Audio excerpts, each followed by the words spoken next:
Gatekeepers of all those people that do not understand anything will normally rush to call what they don't understand as a superstition. Gullible melanin-dominant human beings obey that without bothering to find out how their ancient ancestors or melanin-dominant ancestors came up with those functions, because perhaps they were meant to serve them. The people behind the gatekeepers hijacked those symbols and they use them. The world is awash with various symbols, billions of signs and symbols. You see them every day. The most dominant and influential without even realizing that. How is this possible? We want to discuss this topic, blacks are far from their power symbols, because these symbols establish contact with the subconscious mind. They do this with their visual ability and the sound, hence communicating faster, and they are more direct. There is no work, no mental effort in absorbing them. Their sole purpose is to create images and the moods within your life. You can read more about this from this website. These are power symbols. When we discuss about power, we are discussing inorganic, organic, and spiritual power. To understand the extreme power and the effect of billions of these symbols and review their real meaning, we have to understand three topics at the same time: symbols, signs, and totems. Why? Because these are the building blocks of global power symbols. A symbol is a sign indicating a control point that activates or deactivates a particular maneuver or a device or a system.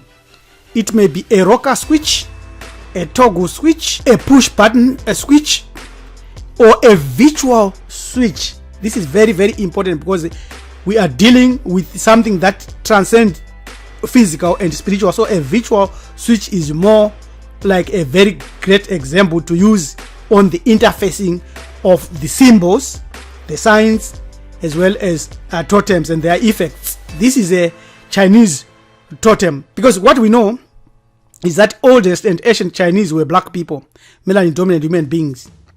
Anthropologists believe that totems were universal among early societies, and the source of totems is animism. And animism apportions power and force in everything that you find on the earth. So we have to deal with a number of questions here. Where do power symbols come from? We have already indicated that they come from totems. What are symbols or signs? We have already defined them. It is a sender that turns on and off some form of inorganic, organic, or spiritual power. So this is a sign. It is a symbol, yes, but it is a sign, but it lacks power. But this is a sign that has power and a force. So what is the difference between a symbol and a sign? Symbol versus sign. A sign is different because it is an object that is taken literally. So you will say this is a fist really, and this is black power really, literally. But it is a sign. And a symbol can be taken both literally and figuratively. In other words, it goes beyond inorganic power to organic power and to spiritual power. It is clear that totemic objects are now used as powerful modern signs and a symbol. That melanin-dominant human beings have been trained to ignore their totems, and they trained to adopt these signs and the symbols without the backing of their totems. So what is power? It is the ability to do something or act in a particular way, especially as a faculty or a quality. Synonyms for power are ability, capacity, capability, potential, faculty, and competence.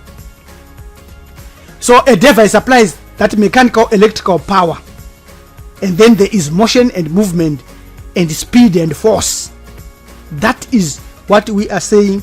Symbols have the potential for power.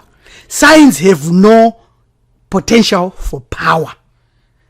Totems are the center of both symbols as well as signs. Every global power uses totems, not merely as a sign, but as a total package. And these signs communicate to us. And the elites use them to exercise their secret power through symbolism. Do not forget that they were powerless, the people that are now part of the elites, until they adopted melanin-dominant totems, motion, and power. So the definition of symbolism is simply that it is an image that stands for an idea. It is an image that stands for a spiritual system and can actually be applied to release that power. So, example of ancient African symbols. For the Luba, the three circles represent the supreme being, the sun, and the moon. This is a sign. This is also a symbol. But when it is activated, it becomes a symbol only, because it is now interfacing with power. And the second image here symbolizes the union of all creatures, confirming that everything in the universe is connected. That's animism. So we have got three symbols that represent power. Then we've got the yaka, the knot, which is another expression of the unity between the world and its creatures. In the yaka, this symbol would be used to protect a person's symbol, but it is force behind it.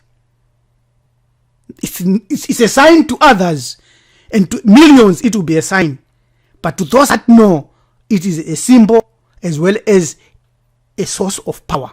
Since there are no totemless melanin-dominant human beings and all of us have totems, why don't we have a global totem? Do we need a global totem really? What problems do totems solve? Why are we too far from power symbols? And guess who is using global totemic power today? It is the elites. It is the people that are running this earth. Africa is home to almost all the world's most famous fauna in human culture as lions, rhinos, cheetahs, giraffes, elephants, leopards, zebras, as well as any other totemic animal you can think of. Today, totems are only effective at the individual subconscious level. They're dominated by personal experience and operating with conscious awareness with very minimum influence at clan, tribal, national, or continental level. Totems are separated and divided, and they will never be able to have global power. They will only be symbolism, end of it, and they will only be signs, full stop. Blacks are far from their power symbols because we have neglected the connection between the totems, symbols, as well as the signs. This is an example of Native American symbolism. Let us quickly add that the original indigenous Native Americans were melanin dominant. They were not of any other race. For remember, 8,500 years ago, that's when the European appeared. 15,000 years ago, that's when the Asian appeared on the earth. So we are not going to be bothered about that.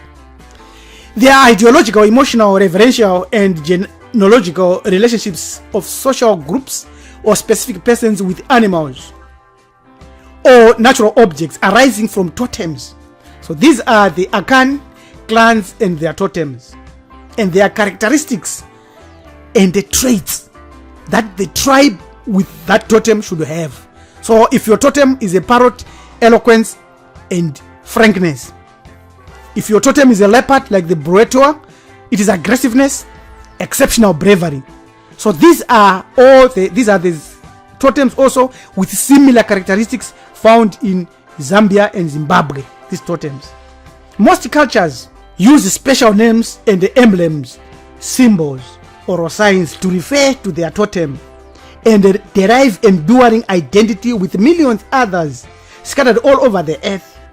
If they happen to embrace the totem and the symbol and become assimilated to it via the characteristics depicted by that totem. If not, it is just a sign or simply a weak symbol. Of course, there are prohibitions and taboos, like killing it and eating it or touching it. Depends with which totem. Christianity, Islam, and Judaism have taught melanin-dominant human beings to ignore these taboos to our peril. How do we translate current disconnection of science, symbolisms, and totems so they become effective sources of strength and influence globally? Has this been done? And where has it been done? When you look at how it can be translated and how that has been done, we look first to our own of the history of ancient Hamit and the history of ancient melanin-dominant human beings as they conquered the whole earth 3 billion years ago up to about 25,000 or 15,000 years ago. There was a lot, and there was power, and there was unity. And Ubuntu or Mahati, I am who I am because of who you are, was the unity and was the philosophy that caused us to have an effective approach to our world and the worldview. We can see that 4,000 years ago, Hamit was made of 2 large kingdoms that whenever they are united, the red line was effective and safe. Whenever they were divided, the red line was disobeyed and a lot of trouble fell upon us. So disunity is what has caused us.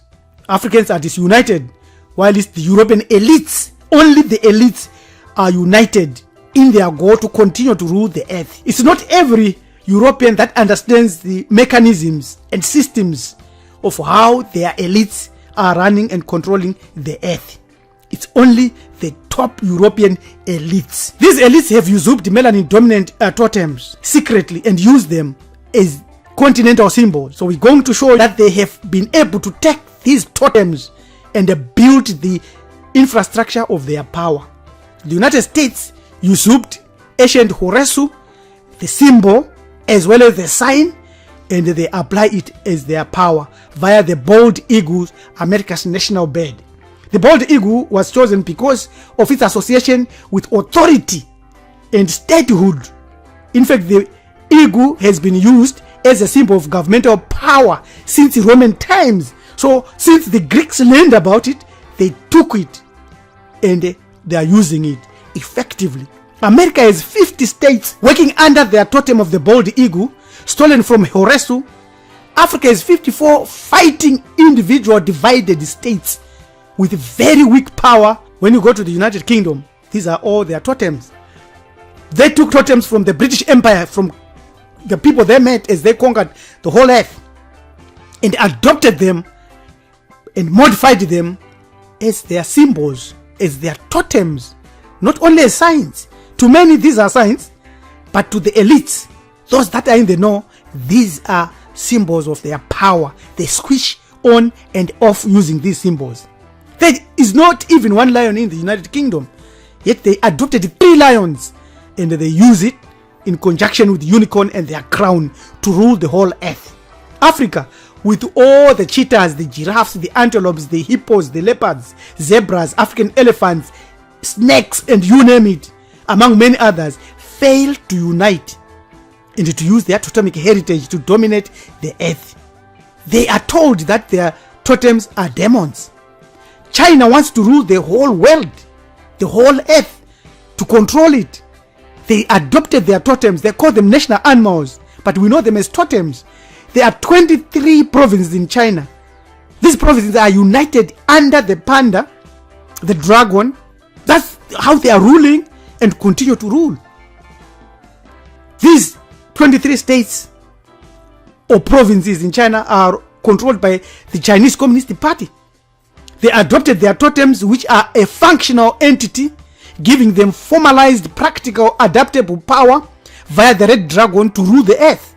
Africa, with its 54 squabbling countries, forever poor and divided, shall continue to administer fervently and honestly and childishly the European borders that they were given, and they ignore their totems. India, with 28 states and the capitals, has its national symbols, which builds its character, carefully picked to represent the Indian tiger, which is their power. It's not symbolic, it's not a sign, it is their real drive for that power. The national flower, lotus, symbolizing purity. It is not just a symbol, it actually represents the switching on of that purity. Their national tree, the banyan, symbolizes immortality and foreverness.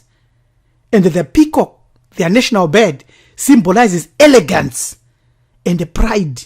And the national fruit, the mango, represents and symbolizes the tropical climate of India.